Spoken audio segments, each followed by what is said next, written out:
All right. So, I'm Julie, as this amazing man said, and I'm going to talk about Tchap. So, first, I'm going to disappoint you. We're not Tchap, as someone said yesterday.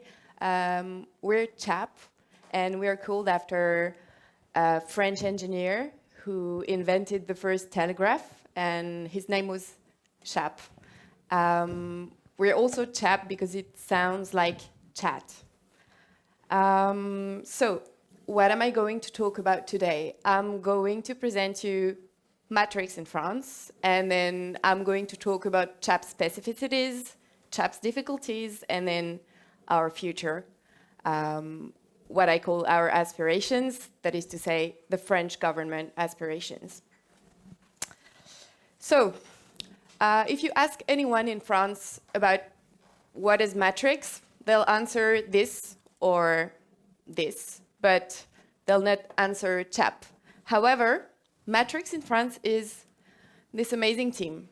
It's also an instant messaging tool that is developed by the government for civil servants, for French civil servants. So it's part of la suite numérique, or the digital suite. So this is like some collaborative work tools that are offered by DINAM. Sorry, a lot of acronyms, but we're really good at this in the French government. And it's offered to all civil servants that are French. Tchap was born in 2018. It was born from three very clever observations. First, French civil servants needed new forms of communication, more immediacy, more efficiency. Then there was this huge hegemony and dependence on the USA or Russian tools. And finally, security constraints were not respected with existing tools. And it was a problem because civil servants addressed very important matters. So Tchap was born. There was this huge benchmark that was made in order to choose a better tool and to leave these existing tools that didn't respect our country. And so we chose matrix. Why? The first reason is that we consider that public money has to create public code. Everything that we pay for has to be open source. The second reason or interest was the interoperability. And another reason was the fact that the matrix community seemed to be a strong community. And there was already this French actor for defense teams that used this protocol. You may know Thales, who produces the tool that is called Citadel and that is based on Element. So Tchap is based on Element, but we're a fork of Element. Why didn't we choose to pick Element and just Element? Because it seemed to be a very complex tool, because we have French civil servants that are really far from the digital technology. So we tried to simplify it, adapt it to the need of our French public agents, and we also wanted to have a visual identity for the French state. However, we aim to be as close as possible as the community-driven source code. So let me present you Tchap so you can see our visual identity here. We're a closed federation, but we do have external users. I'm going to talk more about it later, but it means that this tool is for French civil servants, but some French civil servants have to communicate with external user, that is to say people from the private sector, for example. So we allow them to use Tchap with very restricted possibilities. We have 17 home servers, one for each ministry, and we have one for local authorities, and we have one for what we call external users. We have a lot of civil servants that are part of the police and security forces, for example. We also have an antivirus, and so we have 3 types of rooms. We have private rooms that allow external users, and public rooms, that is to say, rooms that are not encrypted and that will not allow external users. The strength of Tchap is its native directory. It's built with the email addresses of the civil servants, and if ever I need to talk to someone in a ministry and I don't know his or her address, I can just type his or her name on Tchap and I'll find them.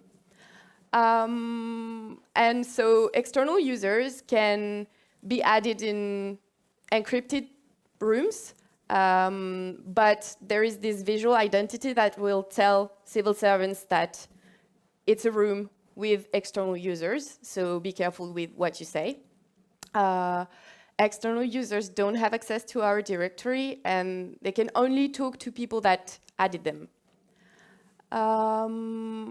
So let me give you a few figures about Tchap.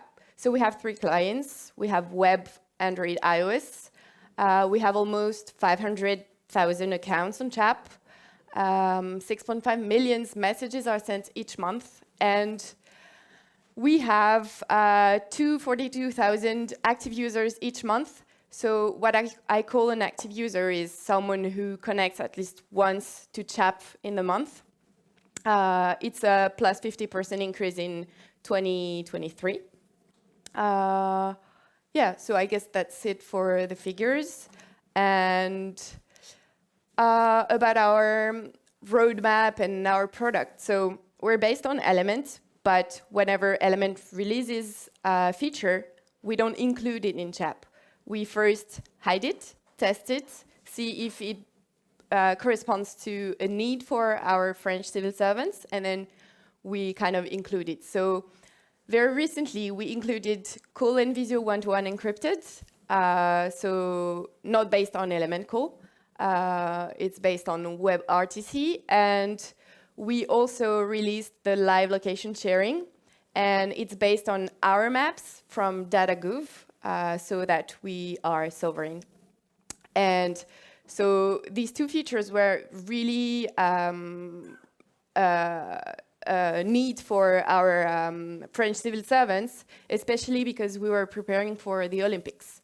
And I'm going to talk a bit about the Olympics. So Tchap was a huge success in this period. So because it was used as a crisis management tool. So we had a lot of police and security forces that used it. It was a very operational tool, and we had no cyber attack, and everything happened beautifully. So it was a huge success, and the figures are a proof of this. So I'm comparing July to May because I believe that the Olympics had a positive impact on our figures and in June because people were preparing for the Olympics. So we saw an increase in the usage of Tchap. So the number of accounts created in July doubled compared to May. 7 million messages were sent in July. So it's a 27% increase compared to May.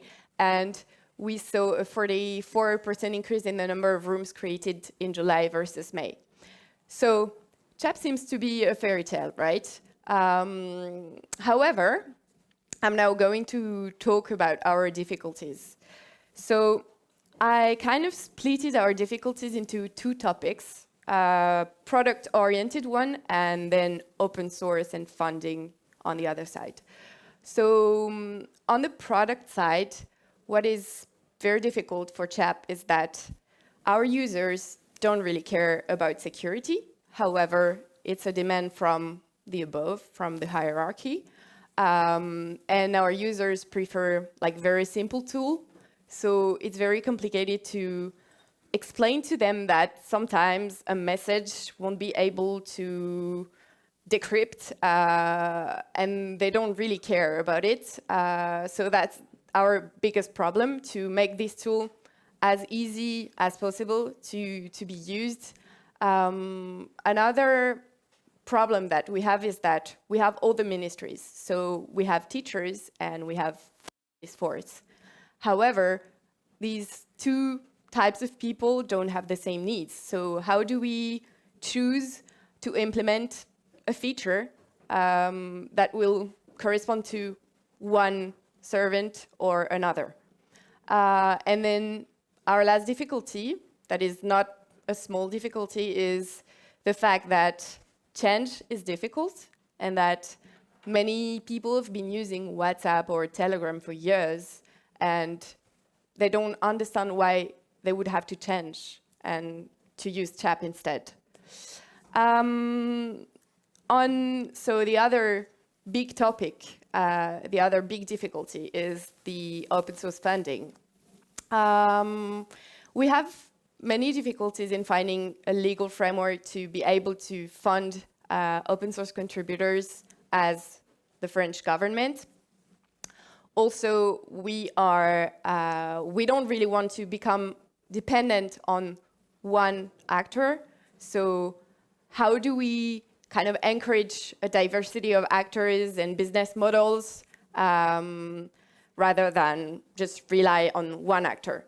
So the big question that we're trying to answer is which criteria should we decide to choose in order to invest in an open source product? And last, this is a very problematic subject, is the fact that whenever you talk to people that decide on budget, it's a lot easier to say, hey, I want to fund this feature rather than I want to fund maintenance, right? So features is like glitter and maintenance seems to be like throwing money out of the window. So yeah, we don't have the answer to these questions, but we're trying to work on it. And I'm going to talk about the future of Tchap now. So our roadmap is the following. First, we're going to include element call on Tchap web and mobile. So that's what Matthew just presented.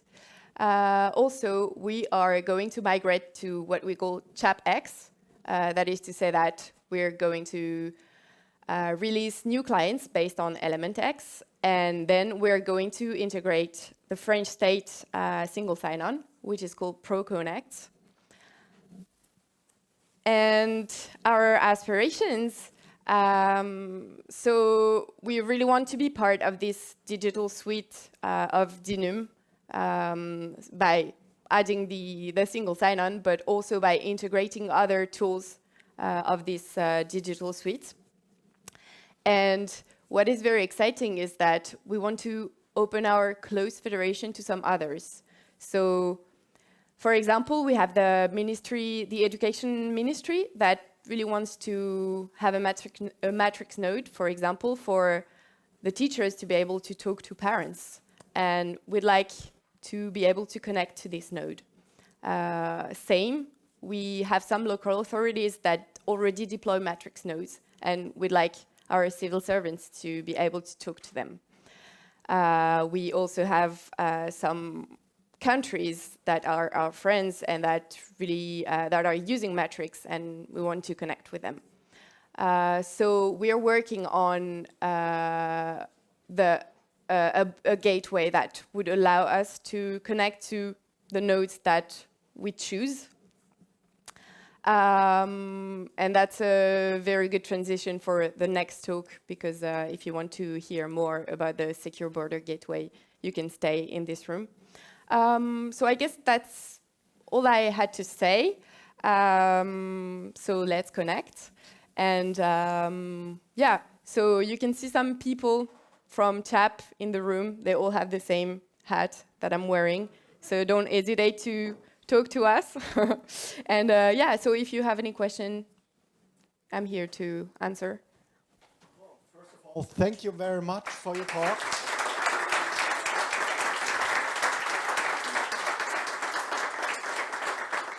I'm trying to catch up on the schedule. Are there any questions from the audience? I got one question from the online room. If no one dares to be first, I'll put it, yeah.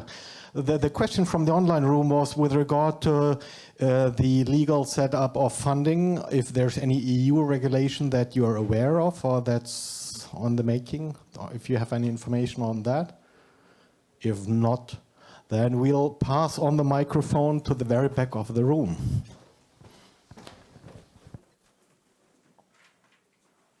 With regard to helping people change away from proprietary apps towards Tchap, did you find any ways of being successful in that?